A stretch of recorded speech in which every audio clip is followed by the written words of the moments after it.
encourage your soul, enlighten your mind, and empower your faith. This is the Light Network.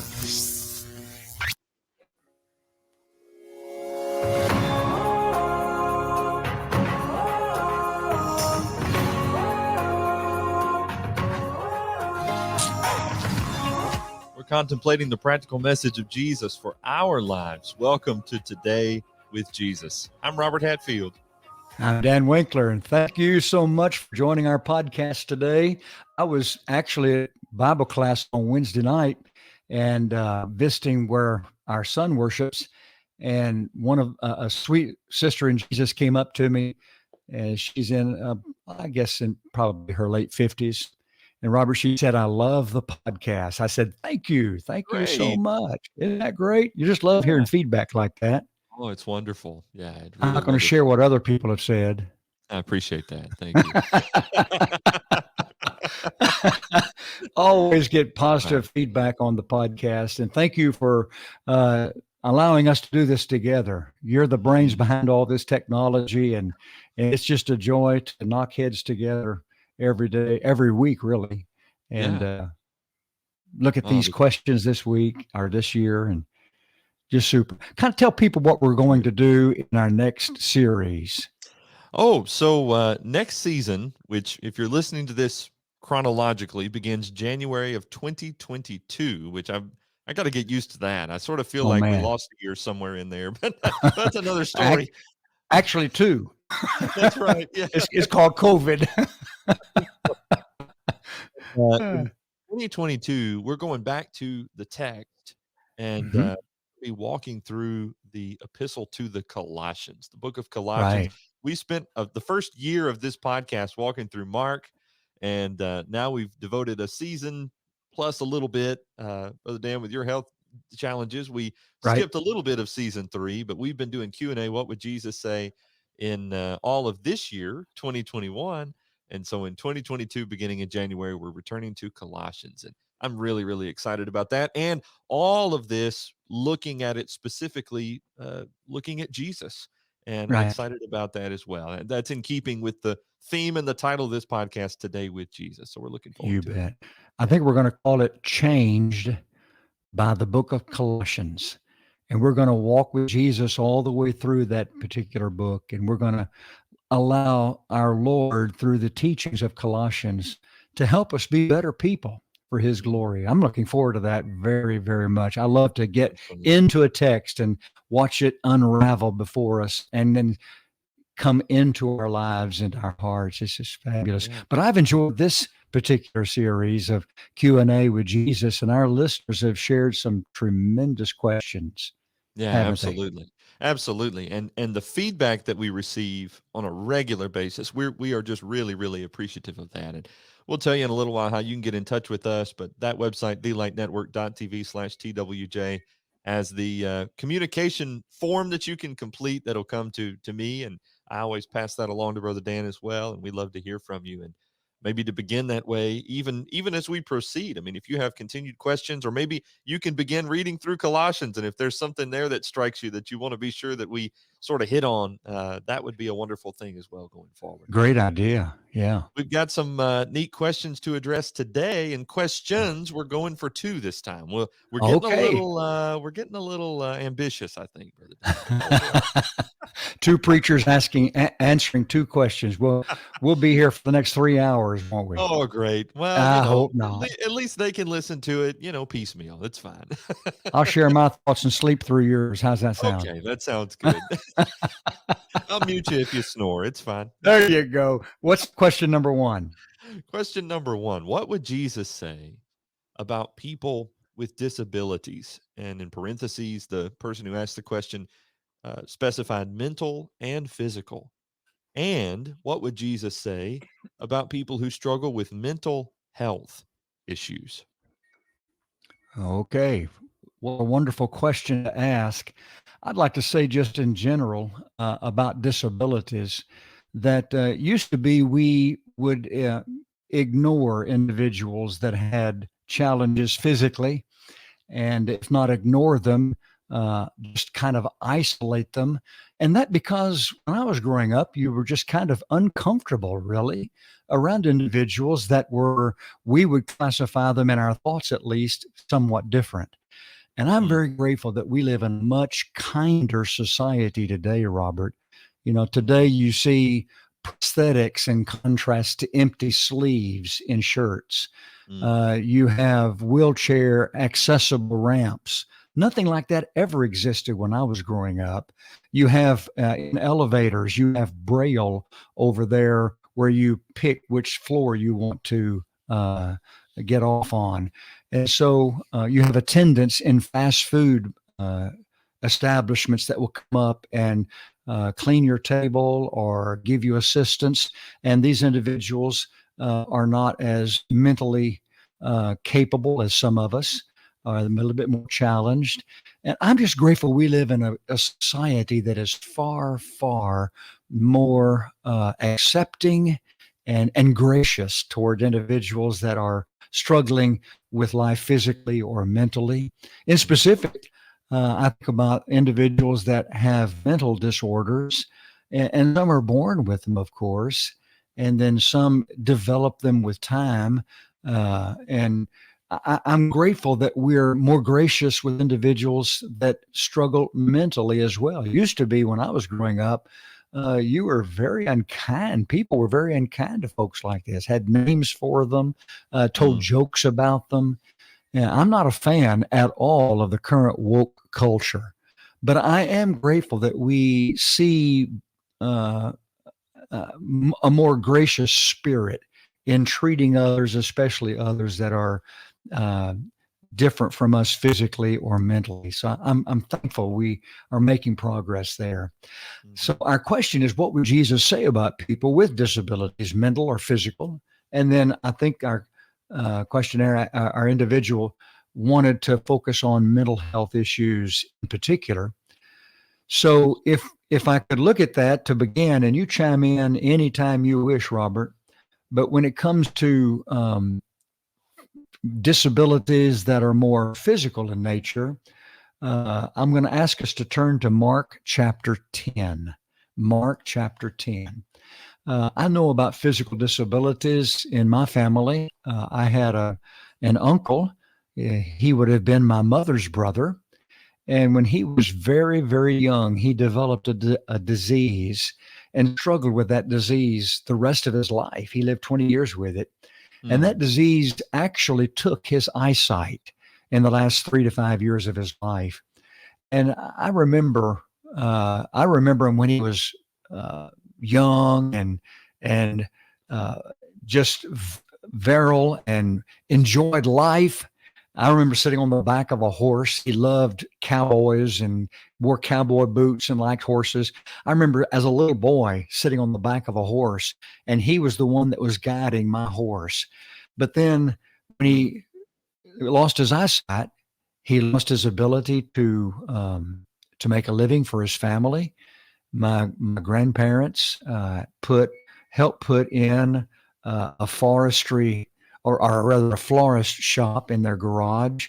And my grandmother would go over and try to help. My mother, when we'd visit, she'd go over and they'd make floral arrangements. I remember him sitting in the back porch of my grandparents' house every day, and my grandmother would make lunch, and he would sit on the back porch, and his favorite dessert was prunes. I don't know why, huh, but I I know, but I remember him. He would have that bowl in his one hand, and he would fumble around and find them with his other hand and make uh, his way to his mouth. And mhm, I just those are scenes that I can't get out of my head when I hear the word disability. So it's been part mm, of my family, and I know how challenging physical disabilities can be. In Mark 10, we find somebody like my uncle, actually, someone that struggled with the physical disability of blindness. Robert, if you would read with us Mark chapter 10, verses 46 through 52. Okay? okay, yeah. And they came to Jericho, and as he was leaving Jericho with his disciples and a great crowd, Bartimaeus, a blind beggar, the son of Timaeus, was sitting by the roadside. When he heard that it was Jesus of Nazareth, he began to cry out and say, Jesus, Son of David, have mercy on me. And many rebuked him, telling him to be silent. But he cried out all the more, Son of David, have mercy on me. And Jesus stopped and said, Call him. They called the blind man, saying to him, Take heart, get up. He's calling you. Throwing off his cloak, he sprang up and came to Jesus. And Jesus said to him, What do you want me to do for you? And the Hmm. blind man said, Rabbi, let me recover my sight. And Jesus said to him, Go your way, your faith has made you well. And immediately he recovered his sight and followed him on the way. As I read through that with you, Robert, I'm amazed at how Jesus is described. First of all, he's called Jesus, which means, of Mhm. course, Savior, but in particular, Jesus of Nazareth. Of course, Jesus in his day, that was a very popular name, and it's equivalent to the Old Testament name Joshua, he who saves. So he's called Mhm. Jesus and then Jesus of Nazareth. And then twice, blind Bartimaeus, as we call him, Mhm. referenced Jesus as son of David and pled for mercy. And that takes us all the way back to the first verse of the New Testament, where he's referenced as the son of David and the son of Abraham, in keeping with Old Testament prophecy that someone would sit on the throne of David as king of the Jews. And so here's a man that is recognizing Jesus as the king of the Jews, no doubt Mhm. because of what he heard in reference to all the miracles that Jesus was performing. Jesus of Nazareth, son of David, again, son of David. And then he actually calls Jesus in verse 51 rabbi, meaning teacher or master. And so here are many different ways Jesus is described in just this one reading. But as far as our question is concerned, what would Jesus say about people with disabilities, in particular, currently about people with physical disabilities? I read right here, Jesus is saying, Bring this person to me. Mm. That's striking to me. Everyone else wanted to just pass on by and ignore the man, but Jesus said, No, no, no, no. He stopped. Verse 49 says, Jesus stopped. He had time for this person. And then he said, Call him. And so they called the blind man, saying, Take heart, get up. He's calling you. So call him. He's calling you. And Jesus stopped to make that statement and give this man his attention. What would Mm. Jesus say to people with physical disabilities today? If he were here, I believe he would be stopping on the side of the road and he would be giving individuals attention. By the way, can you and I learn a lesson there for our lives if we try to emulate our Savior? What Mm. can we learn, Robert? Yeah, absolutely. Well, we ought to take time for people, and especially those. I think the word we often used was disenfranchised when we were going through Mark. People who are sort of on the outskirts, the fringes of society. Jesus took time for those people. Yes, It's he did. interesting at first, they tell Bartimaeus, "Be quiet, shh, be quiet." It's all don't he doesn't have time for you, but Jesus proved him wrong. That's right. Yeah. This is found elsewhere in the New Testament over in Matthew chapter 20. And it's of interest to me that in Matthew 20, you read that there were two blind That's men. right. Hmm. And apparently, Bartimaeus was the spokesman of the two, or the one that was crying out to Jesus, wanting help. And Mark gives attention to just that one person and his plea for his sight. I find it also of interest, Robert, if you looked at Matthew's account and Mark's account, you would find, I think it's Matthew's account that actually says Jesus had pity Mm. on him. And then Jesus said to him, Your faith has made you whole. So here are two things that I would want to keep in mind if I struggled with my health, or if I had a physical disability. I would want to know that Jesus feels with me and he has feelings for me, thus Hmm. found in that word pity in Matthew 20 in its account of this situation. I would also want to know that Jesus expects me, despite my disability, to be a person of faith. And so, you know, with my disability, I can show people what Jesus can mean to a person despite what's going on in life. It's it's my impression through study of scripture that a person's witness for Jesus is never stronger than when they struggle with life. And if a person has physical disabilities, every day is a struggle. And that Wow. means every day they have an added opportunity through their struggles to show what Jesus can mean to a person's life, even though Mhm. life isn't always what we want it to be. And so I would want to remember, if I had physical disabilities, one, Jesus has deep feelings for me personally, just like he had gave personal attention to Bartimaeus and had pity on him. And I'd also want to know that Jesus expected me to be a person of faith, and he wasn't going to just give me a pass on my feelings because I had a disability. I wouldn't. He would expect from me what he expects of others. And so that's, I think, an important thing to Yeah. remember. Maybe you have some things to share there.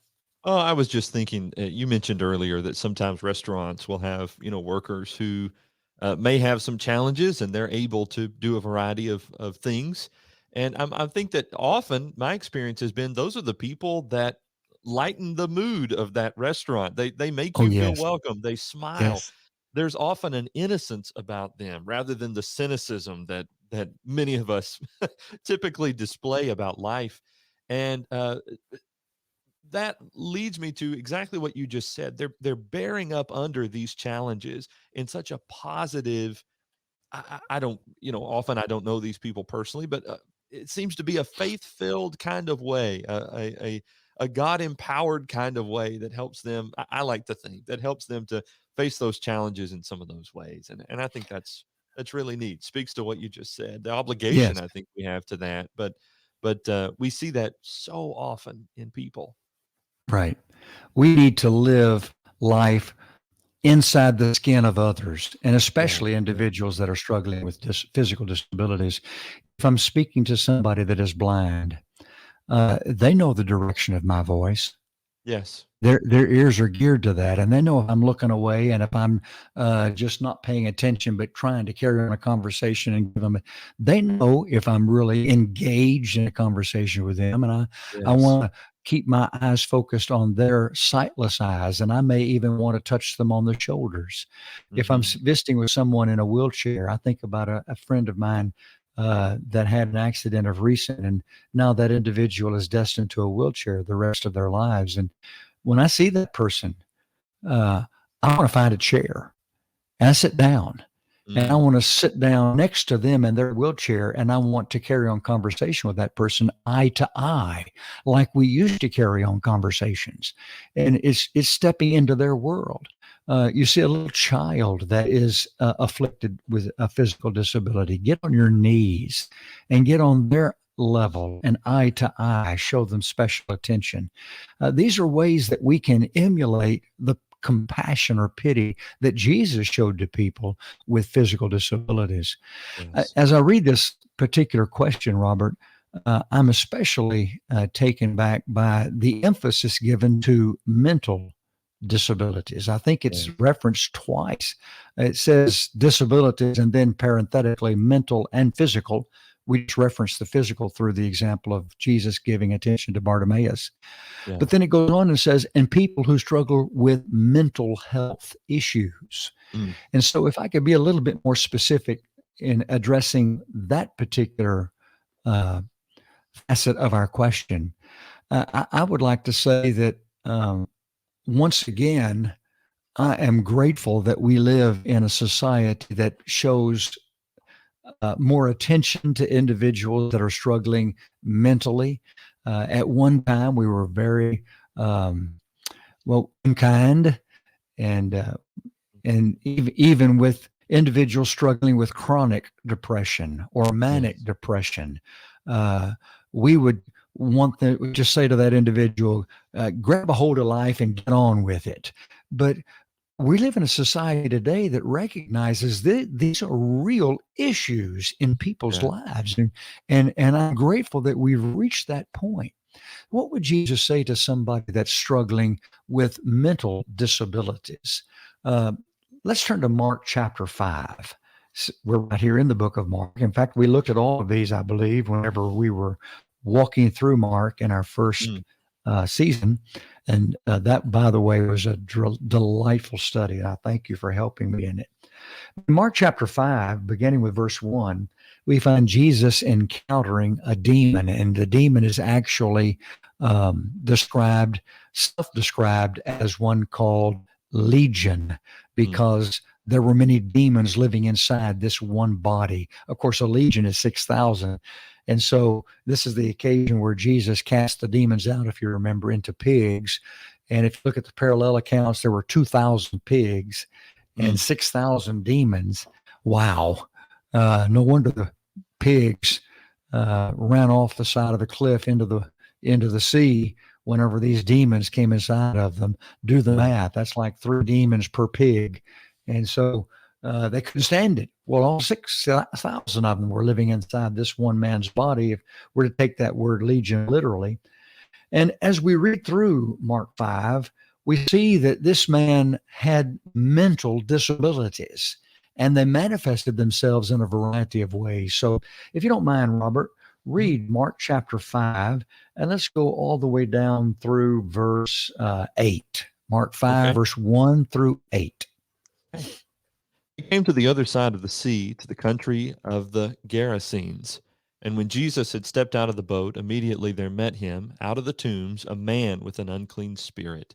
He lived among the tombs, and no one could bind him any more, not even with a chain, for he had often been bound with shackles and chains. But he wrenched the chains apart, and he broke the shackles in pieces. No one had the strength to subdue him. Night and day among the tombs and on the mountains, he was always crying out and cutting himself with stones. And when he saw Jesus from afar, he ran and fell down before him. And crying out with a loud voice, he said, "What have you to do with me, Jesus, Son of the Most High? I adjure you by God, do not torment me." For he was saying to him, "Come out of the man, you unclean spirit." Okay. When in reading this, note what this man with a demon, let me pause for a moment. We're not saying that if someone has a mental challenge or a mental disability that they're demon possessed. We don't Right. mean that in the slightest.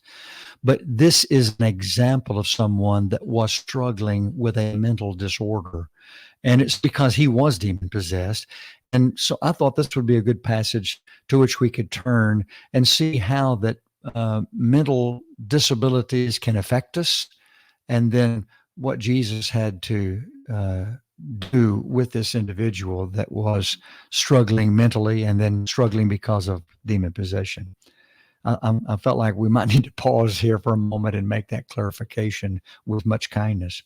Hmm. Look how this man was affected because of his mental imbalance. First of all, it impacted him socially. Mm. It says here in verse 3 that no one could bind him anymore. And that word anymore is pretty important to grasp what's going on here. That tells us they had tried to do this before. Yeah. It also tells me in reading that the man was among the tombs and on the mountains. Parallel accounts tells us that's where he lived because he didn't have a house. So this guy was homeless and he was living in a cemetery and nobody had anything to do with him. He was socially impacted by his mental disorder. Hmm. Still further, he was emotionally impacted. Mark Mm. tells us that he was always crying out and cutting himself, crying out and cutting himself. We know today that, especially among teenagers, that cutting can be a major issue, a major problem, and a manifestation of mental challenges. Well, this man was doing it all the way back in Jesus' day. Can you imagine how many bones that man had broken? I Mm. mean, if you read verse 5, it says he was cutting himself with stones, not with knives. So how many bones did he break? How many times did he lacerate himself to the point that he needed stitches but was never able to get them? And just imagine the scars this man carried and how disfigured he must have been physically because of his mental disorder ability and the way it impacted him. So Mm-hmm. he was impacted socially and he was impacted emotionally. He was impacted morally. A parallel account tells us that he ran through the cemetery and the mountain and so forth without any clothes, not with just a loincloth, but no clothes. No clothes. And so this man is going around without any clothes on and he's disrupting society. He's gravely impacted by his mental disorder on his account caused because of demon possession. Now, let's come down in the passage to later on in the reading, and let's see what happens to this man when Jesus steps into his life. Drop down to verse 15, Robert. As you're turning to that passage, I would remind us all that uh, the demons through the man said, "Don't torment us." And they made the request that Jesus send them into the pigs. They were exorcised from the man's body and infused into the pigs' bodies, and the pigs ran off the cliff into the sea and drowned. And in verse 15, we see the man after all of that. And we look at the difference that Jesus made in this man's life. Read, if you would, Mark chapter 5, verse 15 um, and 16. Mm-hmm. And they came to Jesus and saw the demon possessed man, the one who had had the legion, sitting there, clothed and in his right mind. And they were afraid. And those who had seen it described to them what had happened to the demon possessed man and to the pigs. Okay, now watch the three things that is said about this man in verse 15. They came to Jesus and they saw the demon possessed man. And here's what they saw: the one who had the legion. Number one, he was sitting there. This is a man nobody wanted anything to do with, but now he's like he's at the head of the table of a banquet, and all eyes are on him, and he's sitting there with everybody else. And so the Lord made a difference in his life socially. Note second, he is clothed. At, previously, he ran around with no clothes on at all. Note thirdly, he's in his right mind. He's not emotionally impacted like he was before. Jesus made all the difference in the world in this man who was impacted socially and morally and emotionally. He Mm. came into this man's life, exorcised the demons, and now the man is interacting with people and he's wearing clothes and he's emotionally stable in his right mind. Jesus makes a difference. And I would like to say to those of us that struggle with mental disabilities, number one, we need to remember that Jesus is alert to us and has and can make a difference in our lives. Mm. Jesus can make a difference in my life socially. If I interact with people the way Jesus interacted with people, if I follow his lead, and despite my struggles internally, if I can push myself forward and try to show people who Jesus was, that can help me. Jesus will make a difference in my life morally. When I get up in the morning and I start to dress, I need to ask, okay, what would Jesus be putting on today to revere God?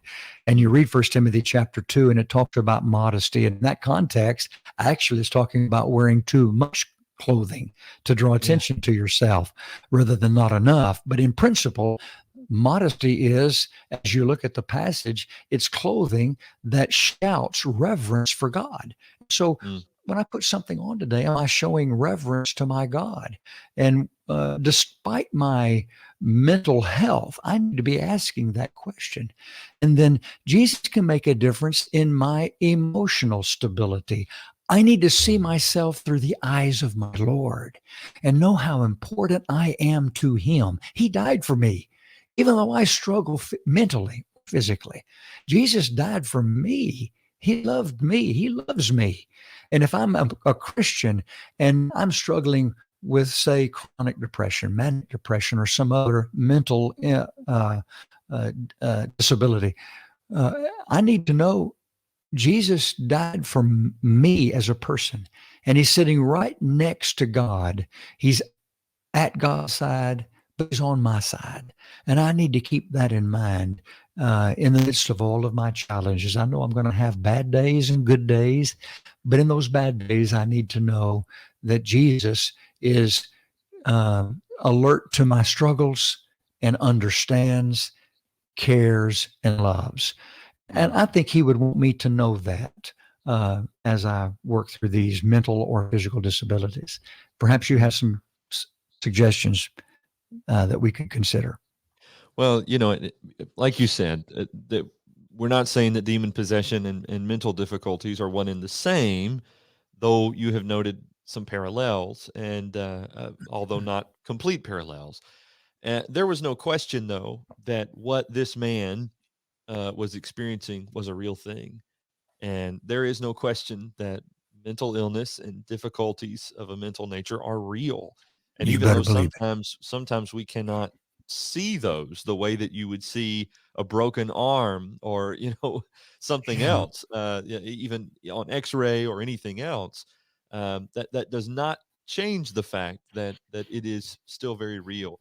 It also strikes me that uh, this is not necessarily then an issue of faith, although faith can help us through this. Oh, And yes. sometimes in the past, people say, well, maybe these folks ought to pray more. And no doubt we all should. We all should pray more. And no doubt prayer can help when I'm struggling. You mentioned various forms of depression. Absolutely. I mean, I want to pray through that. And then I think, too, that here was this man, and from his perspective, the majority of people treated him in a way that at the very least reflected misunderstanding on their part of what he Yeah. was Yes. going through. There was definitely a lack of compassion and things like that. Of course, with the demon and the violent nature of that demon, both on the man personally through the cutting and things like that, and then also perhaps as a matter of safety for the society, right? He was ostracized, Hmm. and so again, these are different circumstances. Nevertheless, when Jesus came, Jesus's interaction with this man, to your point, changed everything. If you're struggling with mental health, it is likely that a good majority of people may misunderstand what's going on. Part Right. of that may be because you don't feel comfortable sharing it openly. And yeah, it's a very emotional thing to have to do something like that, or to, in many cases, people say, I don't want to admit that this is what I'm going through. But Hmm. to the point, Brother Dan, that you've made, Jesus knows and Jesus cares, and cling to Him. And even though people may respond to you, if you're struggling with this, in a way that reflects misunderstanding at the very least and a lack of compassion, unfortunately, at the very most, um, still respond to others in the way that Jesus would. Right. It strikes me at the end of this account that the man who had been cleansed of the demon, he wants to go with Jesus and the Yes, he disciples. does. And Jesus, by contrast, counters and says, "No, I want you to stay here. You need to stay here." And I can imagine that was difficult. From one perspective, it might have been nice to go someplace new where people didn't know his history. You know, And what did Jesus tell him to do?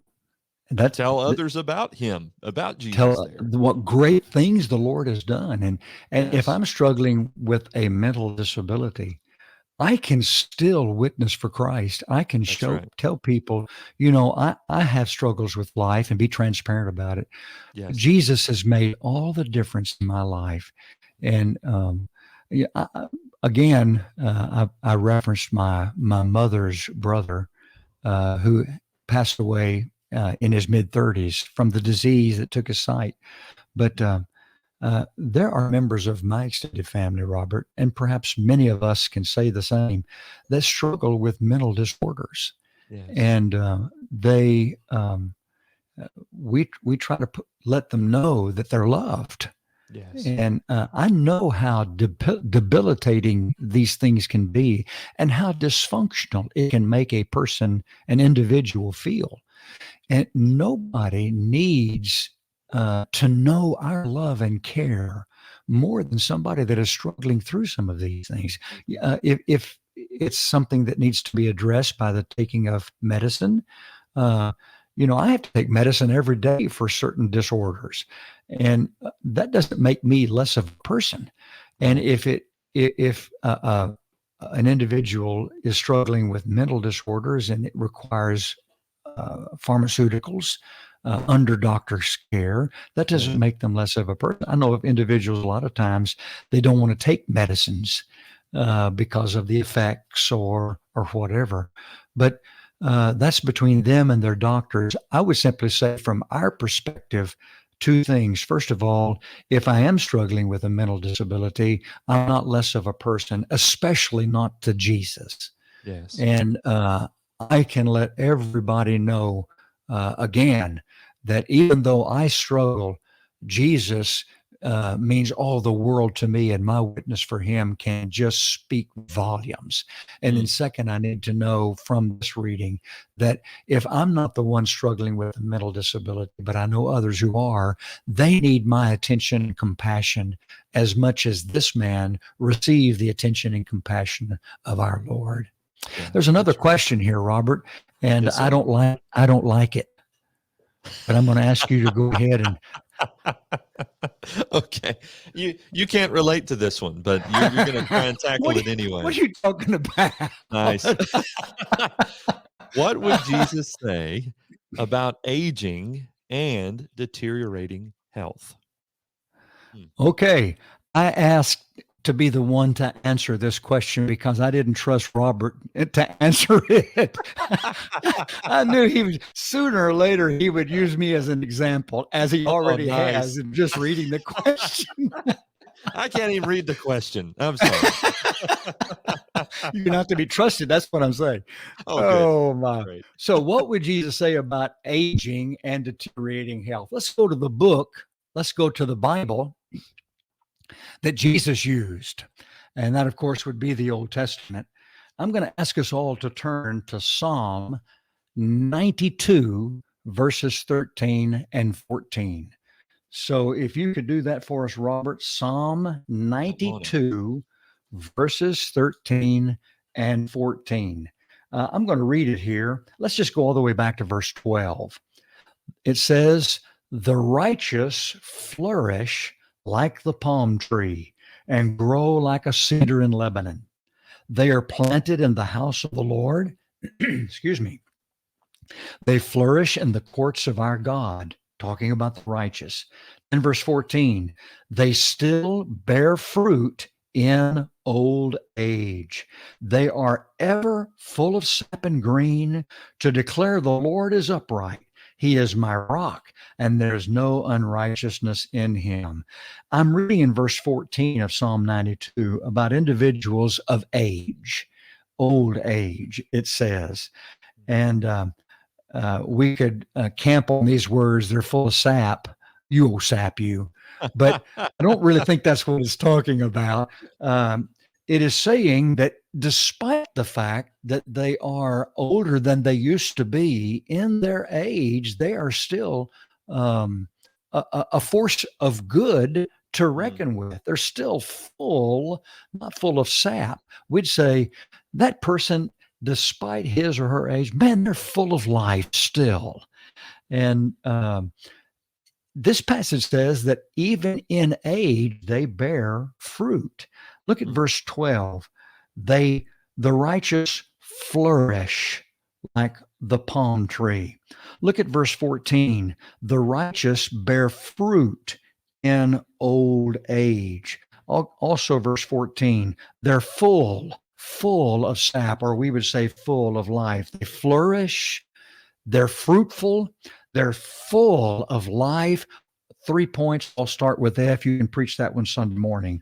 But the point Thank you. is, the point is, here are individuals of age, and despite the fact that in their that physically they're not the person they used to be, spiritually and emotionally and socially, they're more than they used to be. They're still Mm. not full of themselves, but full of life, Mhm. vibrant, someone you want to be with, someone that can bless your life.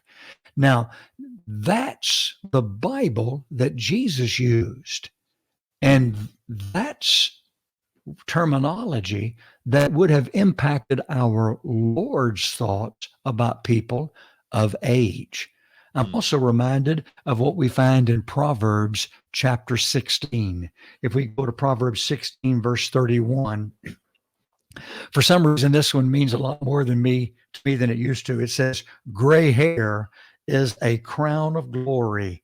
It is gained in a righteous life. Mm. Gray hair, a crown of glory. And then also in Proverbs 20, verse 29, the glory of the young men is their strength. And if you're like me, a man of age, and you go to the gym, you see all these young bucks running around and they pump an iron, and they're usually the ones that are the loudest, and they'll take that dumbbell and they'll jerk it over their head, with all this. Look at me and what I'm doing. And I'm over there on the machine saying, well, look at my gray hair and look what I'm doing. I dare you to try this when you get to be 70. So, but it says the glory of young men is their strength, but the splendor of old men is their gray hair. Jesus lived by a Bible that exalted age and gave honor to those that had gray hair and had reached a time in life that would be age. Now, I'm reminded of Zacharias and Elizabeth, who were the parents of John the Baptizer. And if you're looking at Luke chapter 1, it says they were advanced in years. They were people of age. Mm. If you go back, and Zacharias is still serving as a priest. In Mhm. Old Testament times, you read, and a priest was mandatorily retired at the age of 50. So here's Zacharias, and he's not even 50 yet, and the Holy Spirit says he's a man of age. Mhm. So I need to keep that in mind. Age today might not be the same as age was in Bible times, but despite of our age, we can be someone that means something to life and the lives of Mm. others for the glory of God. We live in a youth culture. I mean, there are miracle creams that take away the wrinkles or keep them away. There's Botox. Put Botox into your skin and watch the wrinkles disappear. There are facelifts. I remember used to be there was uh, a a commercial about bifocals, and bifocals used to have lines in the middle of them, and they came to these progressive lenses and they started saying they're bifocals without the lines, and who needs more lines? And you know uh, that's the way it was presented. Old age, somebody said, is when you have all the answers but no one's asking you the question. So and Yeah. there's some truth to that. Yeah, But yeah. what would Jesus say about aging and deteriorating health? I think whatever he would say, I don't know of a passage in the New Testament where he interacts specifically with a person that we know for certain was an old person. But I know specifically, or generally, he would be influenced by these passages in Psalm and Proverbs, Mhm. and then the examples that we find in the Old Testament. I think of Caleb.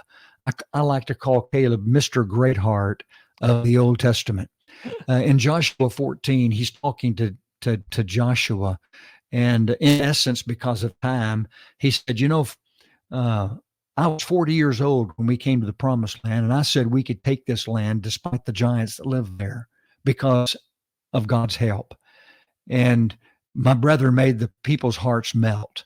And now here we are. and uh, we're still capable, and I'm still ready. And Mm-hmm. it was 40 years. He was 80 years old. The man is 80 years old. And he had a trust in God, and he used the past as a stepping stone for the present. And he was a force to reckon with despite his physical age. I love that. I Mm. love Caleb. I think of David in 1 Samuel 21 when he goes out to fight the giants and he almost falters and that his life is almost taken. And they come to his aid and then they say, "You're not going to battle anymore, lest the light of Israel is extinguished." And so here's a man that, despite his age, was out wanting to fight the battles only to be told, "You can't do this anymore." And by the Mm-hmm. way, David died when he was only 70 years old. I think about Paul in Philippians, or rather Philemon, verse 9, where he's writing to Philemon and he's pleading for Onesimus, and he references himself as Paul the aged. Here he is writing a book of inspiration and trying to impact the life of another in behalf of a new brother. And he's doing that even though he's an old man. Commodore Vanderbilt added Mm-hmm. $100 million to his fortune between the age of 70 and 83. Tennyson wrote Crossing the Bar at the age of 83. Amos Alonzo Stagg is renowned as the founder of football. When he was 102 years old, a reporter came to take a picture of him in the nursing home. And the reporter said to him as he was leaving, "I hope I can come back next year when you're 103 and take your picture again." And Mr. Stagg said, "You look in pretty good health. I think you'll make it." So that's the kind of attitude that we need to have. We need to be a Caleb, a David, a Paul. We need to be like Commodore Vanderbilt or Tennyson or Alonzo Stagg. And despite our age, be productive for God in our righteousness, flourish and bear fruit and be full of life so that others can see in our age what God can mean and what Jesus can do for a person's life. If I'm in my latter years and I've never become a Christian, man, now's the time to become one and show Mm-hmm. people, you know what? There's never, it's never too late to give your life to God and show people what God can do to a person for a person. If we've been a Christian for decades, we need not falter and feel sorry for ourselves, but show people in a righteous spirit with a righteous life. This is what Jesus would look like if he had Mm-hmm. lived to be 70 years old and Mm. instead of dying at 33. There is so much that we can do. You know, I'm 70 or 69. I'll be 70 in March. And of course, I had a health reverse and things are looking so wonderful there. God's been very gracious. Without hesitation, I tell people I'm praying for Hezekiah, Mm. who prayed for extended life and God gave him 15 more years. I want 15 more years. I hope God will give them to me. I want those for two reasons, Robert. Mm. I want to fall deeper in love with God and with Jesus over every single day and year. I want to Mm. fall deeper in love with him. And then I have things that I want to do that will give even more glory to God with Mm-hmm. life, Mm. despite age. Okay, I'm 1 year away from the age of David when he died. I'm not ready. I don't guess any of us are. But I guess what I'm saying is, in our age, we can still have a zeal, a fervor for Jesus, an ardor for God, and let people see what God can mean to a person's life Mm-hmm. wherever they are, young, middle aged, old. Now, you chime in. I preached a sermon, I think, No, that's and I'm great. Well, okay. I want to come from the other perspective, and echo. I mean, what you said is wonderful. You're speaking as one to your point who I, is aging. You said it. I'm I didn't say I'm it. talking like an old man. Is that what you're You're talking saying? like an old man. Okay, I'm just saying. You're getting sappy on me. No, I'm just kidding. I like being So old because you can say what you want and people either say, "Oh, forget it. He's just old and crotchety," or "He's lost his mind," and you get away with wow, it. you heard it. You heard it here first. I've been Oh waiting this yeah. long to do this, brother Dan. There you go, right here on the show. I'm so glad I can do that. Oh. I want to talk from about those who are aging from the perspective of someone who is relatively young, and Oh. I want to ask uh, you, if you're our listener, and certainly someone is because he or she submitted this question, to please continue on, and I want to ask you to do some things for the sake of those of us who are younger. Number one, I want to ask you to reminisce. Mm. Sometimes people talk about, oh, old people, all they do is tell stories. Well, you know what? Younger people would do well to listen to them. Oh think, yes. I think about what David said in Psalm 37. I have been young and now I am old, and I have never seen the righteous forsaken, nor his seed or his children begging for bread. Um, uh, David said, you know what? Throughout all my life, I can testify to God's faithfulness. Well, reminisce to us about that. It's kind of like Wow. Joseph when Joseph recalled God's work in his life. You meant it, he said to his brothers, you meant it for evil, God meant it for good. Reminisce about that stuff and tell us about that. But number two, please remind us. Peter in Second Peter sort of writes from an older Christian's perspective, doesn't he? I mean, he tells us in First Peter 5 that he's serving as an elder in the Lord's church. And I remind my elders under whom I serve frequently that they don't call y'all elders for nothing. So I'm just saying. But And therefore you're moving. okay, you know what? The Henderson elders can look forward to me saying that to them as well. But in Second Peter chapter 1, Peter says, I'm not going to stop reminding you. And he says it like three times in Second Peter 1:13 to 15. I will Yes. not be negligent to remind you of things, even though you already know them. And it wasn't because Peter was so advanced in years that he had forgotten that he told him the first time. It was just, he said, this is important. And I have found among older preachers that the themes of salvation and first principles, Mhm. fundamentals, seem to come out more often than perhaps among younger preachers, Good point. maybe to Peter's point in Second Peter 1. So I want to ask you to remind Mhm. us. I also want to ask you to rediscover hope in your life, and to Oh. learn to see it and hold on to it even in older age. In Psalm 71, the psalmist says in verse 9, do not cast me off in the time of old age. Forsake me not when my strength is spent. And later he says, even to old age and gray hairs, O God, do not forsake me until I proclaim your might to another generation, your power Oh, to wow. all those to come. Isn't that So great? I love that. And there's a part of that, reminisce, remind us, that's involved in verse 18 that I just read. But also, he says, let me know that you're not going to forsake me even when I'm older. Um, and then maybe just one or two more. I had a few that are listed here. I want to ask you, to your point, Brother Dan, not to retire. Don't quit before the end. Stay active, connected, involved, faithful. We understand, and I know a lot of, we call them senior saints, right? I know a lot of older Christians that get discouraged because they're not able to do what they once did. Well, but I want to encourage you not to think just within the box of you can only do what you once did. And don't Mhm. underestimate things that we often might classify, perhaps wrongfully classify, as little things. uh, I am blessed by a lot of older ladies who send cards, Mm. and those cards mean a lot, and they make their own cards, and so Oh, each wow. one is a work of art all its own, and that just means so much, especially in a text message and email kind of age. So Oh, see that yes. as an advantage and not as a liability. I think that that's a huge thing. And then finally, I want to encourage older people to refill the jug. So I heard this story. This is funny. I heard this story, a legend about a man who was lost in the desert, dying of thirst, and he came upon a water pump. But as he pumped it, nothing came out. He just heard these.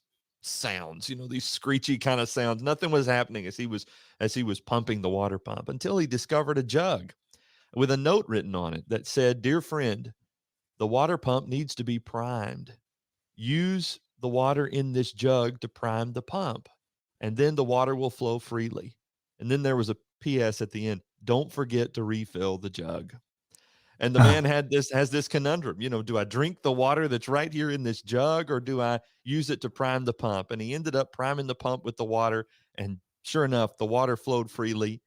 But I want to encourage you to refill the jug. So you've lived your Mhm. life, and you are continuing to live your life, and there's wisdom that you have to pass on, and you can help us to prime our pumps, so to speak, to help us navigate through life if you'll just refill the jug. And so Great those are point. some things that I, as a representative of the younger generation, would like to say to those who are aging and deteriorating in health. Wonderful We thoughts. appreciate you, and we need you. And you said it. Our culture is a culture that celebrates youthfulness, but boy, we would do well to celebrate the aged as well, the Yeah. experience, the wisdom. We can celebrate every day of life, no matter what age we are, with Jesus That's in it. our lives and God That's before us right. for living for his glory. Yeah, Good that's points. right. Excellent observation. My mother, she'd shoot me for telling everybody, but my mom was 90 years old.